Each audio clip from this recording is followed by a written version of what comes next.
Mr. Otto loves you. Today, you don't have to be afraid of being afraid. Ah, ah, hello. He, I have a confession to make. I get a little bit fearful when I talk to people that I don't know. Isn't that curious? You would think that I, Mr. Otto, would be very comfortable talking to people I don't know. Do you ever get fearful? You do. I'm sure you do. You're a human being after all. Fear is a very natural part of our evolution. We are built to survive, and fear, for thousands of years, has kept us alive. So what is fear? Fear is that mechanism inside of our body which has kept us safe for thousands of years. It is believing that something is a threat to our safety. Fear is all about the unknown.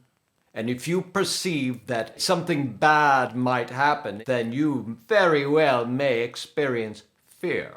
By the way, if you expect something good to happen, something good in the unknown, then that is excitement.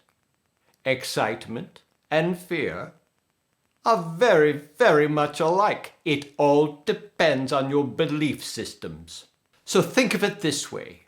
Before we had words, we were developing as wild animals, that we had an impulse to protect ourselves, either by fighting, running, or freezing.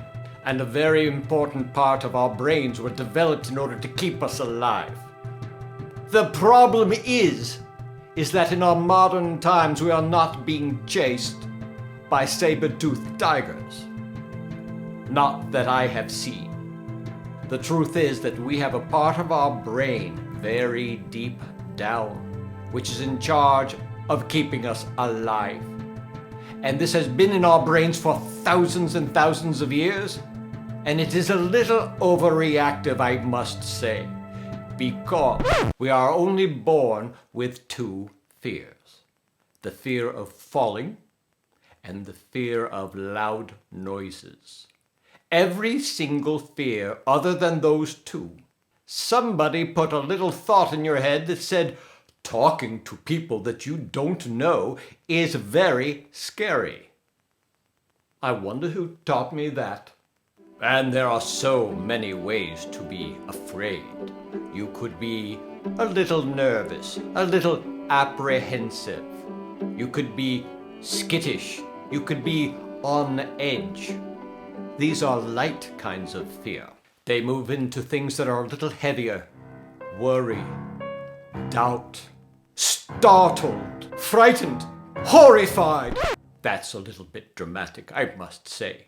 But you can see that the very, very light types of fears we can live with. The very heavy fears are something else. But that's okay. The more we pay attention to these things, the faster that they will turn into something else. So, like any emotion, love it, feel it, and let it pass through your body. Usually with the help of somebody you trust or love could be very helpful. And you may say, well, if fears are learned from somebody else, I don't remember someone telling me that spiders are a threat to my safety.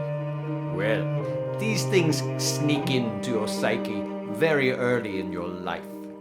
And what might have happened is that you were feeling a little bit sensitive at a certain moment, and somebody threw a spider on your lap, and you were too young to know any difference, and so you mixed up your sensitivity with the spider, and it became a story that went on and on and on.